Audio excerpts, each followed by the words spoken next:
Well, hey, how you doing? Good afternoon, and thanks so much for joining us on our live session on 94.3 Radio 1 India. So, in case you've just checked in, my name is Erica, and I host Drive Mumbai, coming out of Mumbai City in 94.3 Radio 1. It's an evening show.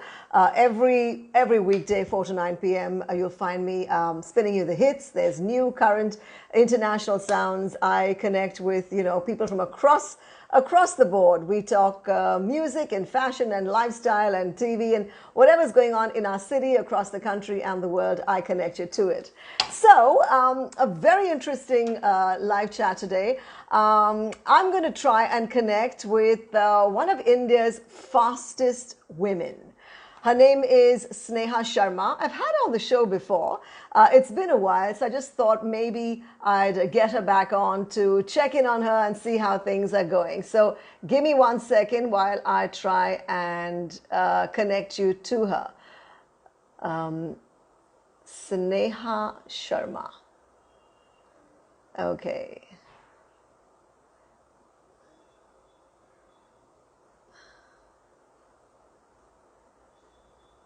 One minute. Working on it. Hang on.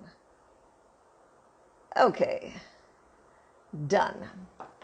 So hopefully she'll be joining us in just a bit. Hi, Aniket. How you doing? And Jyotika as well. Nice to have you with us. A big fat hellos to Carrie and Soup Boy. I love that name.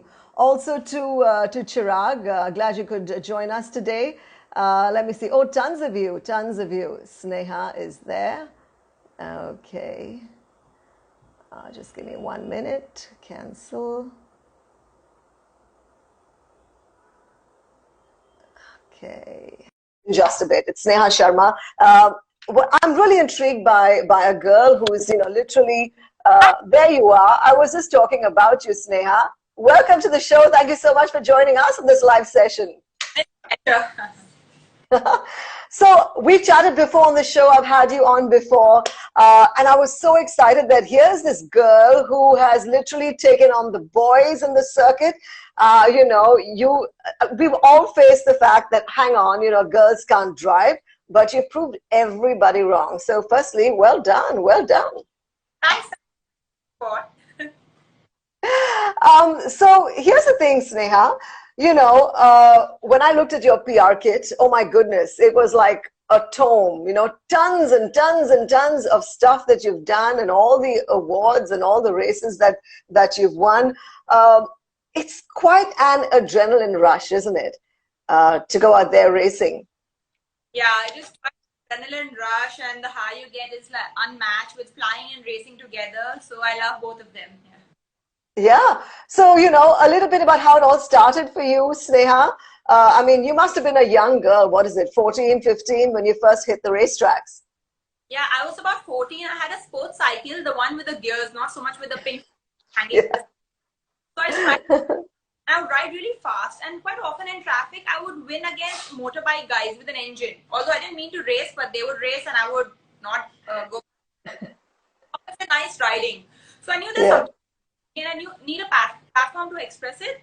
So that's when I found go-karting in town, and I started go-karting. I remember first time I sat in the car, I felt one with it. The adrenaline rush was like never before. And then I seek training from the local mechanics.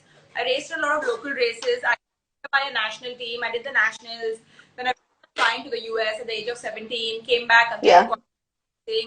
And then I raced saloon cars, formula cars in India, raced abroad, saloon cars, formula cars, and I also became the first Indian woman to win an international racing championship last year. Woohoo! Okay. So, a lady driver, I have to unfortunately use the air quotes, a lady driver. We've heard so many bad jokes about it, right? And our boys are conditioned to believe that, women make lousy drivers. What is your comment?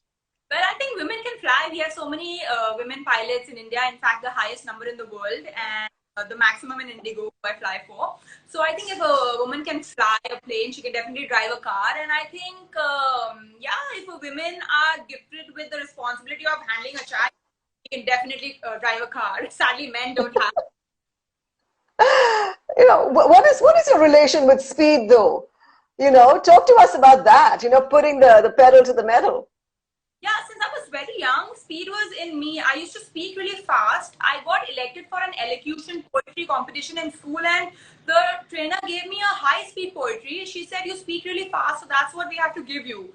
Even on radio, when I speak to the ATC and other aircraft, I've been told you have to speak slowly, your rate of speech is too high.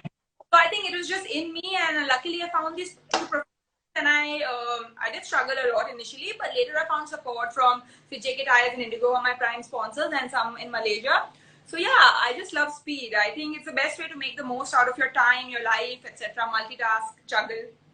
Yeah. So coming to India, and the women in motorsports today in India, your peers, what would you like to say, about them? And do you have any one particular, lady in motorsport that you kind of gravitate towards? In India, actually, when there were few in rallying earlier. When I started, most often I was the only girl on the grid. Even in the F4, the four-stroke championship karting, I was the only girl in the championship. Then I finished runner-up champion in that year. But I like a lot of them abroad. Tata Calderon, she's I think a test driver for Formula One. There's the W Series Europe Championship also happening, where we have 20 women driving the F3. So I'm representing them in India as regional ambassador. I hope to drive the F3 soon. Already tried my hand at the simulator. It's very physical and focus for the same. So I Yeah. look up. Yeah. So like you said, it's very physical. In terms of fitness, how do you keep yourself fit? I know that Formula One and similar Formula One, two, three, four, all of it. It takes a lot out of your body physically. How do you stay fit? Yeah, I was going to a special gym in Chennai. It's called Sports Dynamics. It's the only gym in India where they train you for Formula racing. We have these weight loaded steering wheels to train our muscles. Then we have reflex machines to train our reflexes. So I would work out, say, 5 hours a day, 2.5 in the morning, 2.5 in the evening. It was very exhausting. They would push us to the point where we puke. So not very pleasant. Right. But yeah, beach running, because it's to run on the beach. I've had my share of injuries, so I had to train around them. So luckily, my Yeah. trainers in Mumbai really helped me get strong. So yeah, you need weight training, but you don't want to bulk up because then your muscles become stiff. You have to be very fluid. You need good cardio because this is one of the sports where you're continuously applying yourself. It's not like cricket, for example. You take a shot, take a breather. You're constantly applying for 2 hours of a race, 1 hour, 40 minutes, depending on the format. That, then you do yoga, meditation, then a lot of conditioning, things like that. Yeah. Yeah. So break it down for us a little bit, in terms of what racing can do to your body, physiologically. What does your body go through when you're sitting in that mean machine and hitting, what is the fastest you've ever been? What's the fastest you've ever hit? 270 kmph, the Buddha Right. International, the Mercedes E60 AMG Youngster Driver Program. So what it can do to you is, first of all, the Formula cars are not made for comfort. They're meant for speed. So they're not comfortable. We have few wires sticking up. The seat is more your body type, body shape. So they're held well in place, because there are times the car flips in a race accident. So Yeah. you lower the angle. What it does to you is a lot of vibration. So your whole bones, muscles shake a lot. Then you get heavily dehydrated. The track Yeah. temperature 50 degrees higher than ambient, so it goes to 95 degrees Celsius. Track temperature Right. is centimeters off the ground. So you're quite hot, you're wearing a lot of gear. Then you get very sore because you're applying a lot of muscle strength, and your Yep. leg brake pressure. The Formula car Right. brakes hard. So 140 foot-pounds, etc. pressure is quite heavy. And yeah, you lose weight. So I've done a 24-hour endurance in Goa in karting, and I drove for 9.5 hours. It was a team thing. So after the race, I was hallucinating. I could feel a corner coming towards me and that. Jeez. Right. So nobody sort of understands the extent of kind of endurance that your body literally has to be prepped for when you're going through all these races. Nobody kind of gets that sometimes. They literally have to talk to people like you to kind of understand what the sport entails.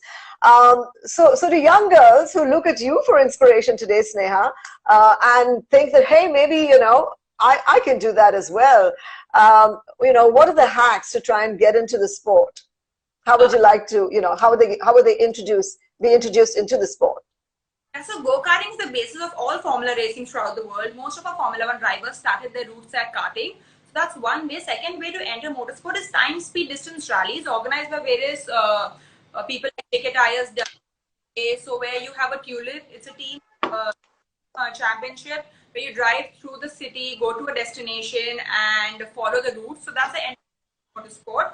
Even FIA has a women in motorsport wing, so they're encouraging a lot of track activity. So that's one way to get. Okay. Coming back to the kind of injuries that you've actually, I'm sure you must be having battle scars to talk about on the circuit. It is not a gentle sport. So a little bit about that and how do you manage and how do you cope with those challenges? Yeah, it's difficult. When I was quite young, I did the 24-hour endurance, and in go-karts, the fuel tank is in between your legs. So driving continuously with the Gs, the fuel tends to spill out of the tank. So I've had petrol burns on my thigh. The whole skin was dark, and I didn't dare to say home because initially my family was supportive of the sport. They thought it's a dangerous sport and hindrance to my flying. So I would lie. Then I had a rib fracture, airline fracture. A rib protector initially, so I drove over an obstacle on the track, and my waist hit the seat and it cracked. So I had to drive the whole race weekend along with the injuries. So that was very painful. Every breath was painful. Then I've had injured. It happened in a fitness session because of flying and racing together. My health crashed because flying also we go through pressure cycles. We do up to 4 flights a day. Wake up at odd hours, 3 a.m., 4 a.m. And then you do fitness after that and things like that. So I both my right knee with fibers of the ACL torn, and the left knee cartilage, CMP. Then I had a hairline fracture in the spine when another driver lost control of his car in Delhi on the racetrack, and he came in front of me, and I went into him. I blacked out. Then since then I have a bit of a hunch in my back, so that's sad. Few other things. Neck spasms, etc. Oh my God. Oh my God. But you clearly love the sport. I think Road Safety Squad wants some hacks into road safety. How can can you share with us a couple of do's and don'ts to ensure that you have, safe riding on our roads? Yeah, definitely. One is very simple as wear your seatbelt, because wear your seatbelt. I've done some road safety campaigns with FIA for that. Most importantly, stop when you're tired, especially long distance driving, highway driving. People fall asleep on the wheel and the car flips, etc.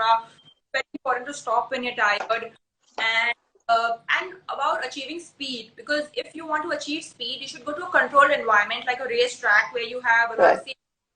You have runoff areas, you have barriers which will take your impact, a standby ambulance, things like that. And you're racing a professional driver. You don't know the reaction of the other vehicles or the pedestrians, etc. So the roads are definitely not a place, and actual performance drivers can drive slow and smooth. When I went to Europe for the W Series, I wanted to see smooth driving more than fast driving, because when you're driving wheel driven, very powerful cars, if you're rough with them, the weight transfer which happens in the car will be a lot.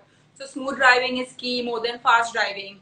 And of course, don't drink and drive, because once there was a research done for pilots, they made somebody drink and fly the simulator. So the person thought they were flying very well. It gives you an air of confidence, but when they saw the map after the flying, it was completely off, snaked around the track. So yeah, don't drink and drive, things like that. Yeah. And okay. In the front seat, etc. Yep. Thank you so much for those valuable tips. Cutting Chai wants to know more about electric racing, FE, this Formula One and this Formula Electric. So, share with us what you know about electric racing and whether it'll be a thing for you in the future. Yeah, I would love to drive these cars. Mahindra has an e-racing team. India is doing quite well. I love that about the sport. It's quite environment friendly. I saw an amazing ad with a cheetah running, racing with an e-car, and it was all about saving the planet. I love that. The cars are different because they don't have engine braking. So mostly when you brake and downshift, engine gives you a deceleration. These cars are difficult to drive because they don't have engine braking. They don't have a lot of sound. So a lot of our upshifts happen because of the sound of the engine and the revs. That's right. Yeah.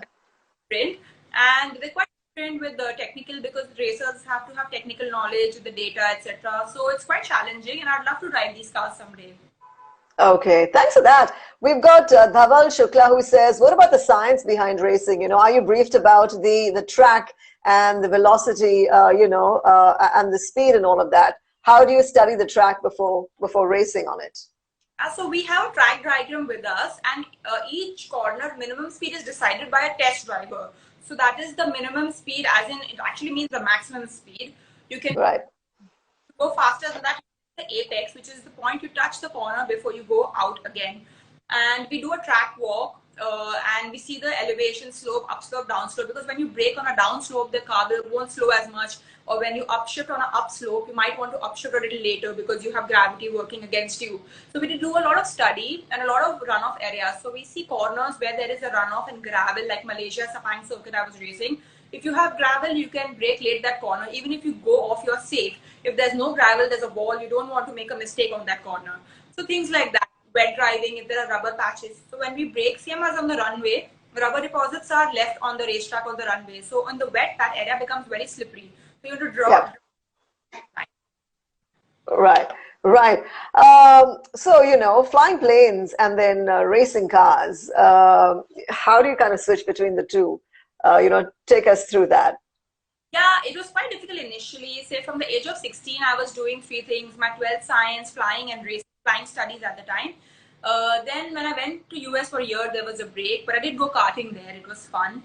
When I came back, it was always multitasking, carrying my books on the track, studying between sessions under lamp lights, and things like that. And I think the pressure of both helped me push further, because I would always have the pressure that what if I don't make up for my responsibilities?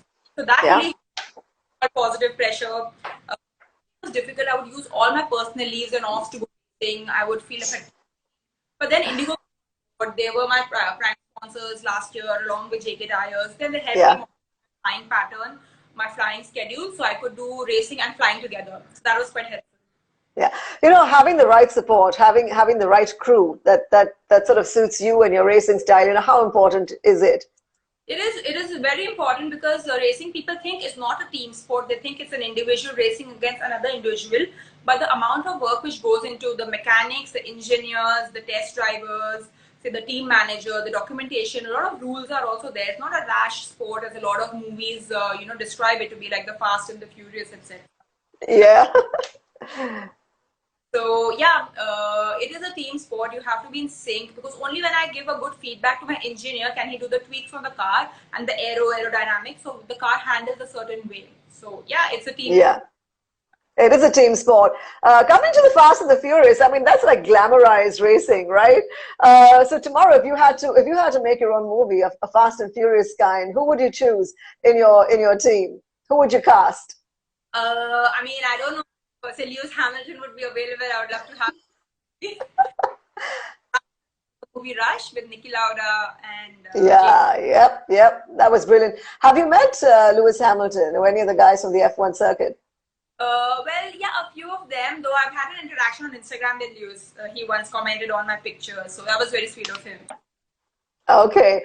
Cutting Chai wants to know, what are the different rules between an F1 and an F4? The different rules of racing. Yeah, so the F1, you need super license points in the feeder series to get to F1. So last year I earned a super license point, so I'm quite happy. All are under the same regulation. The cars are different. F1 cars are faster, they're a little more Yep. advanced.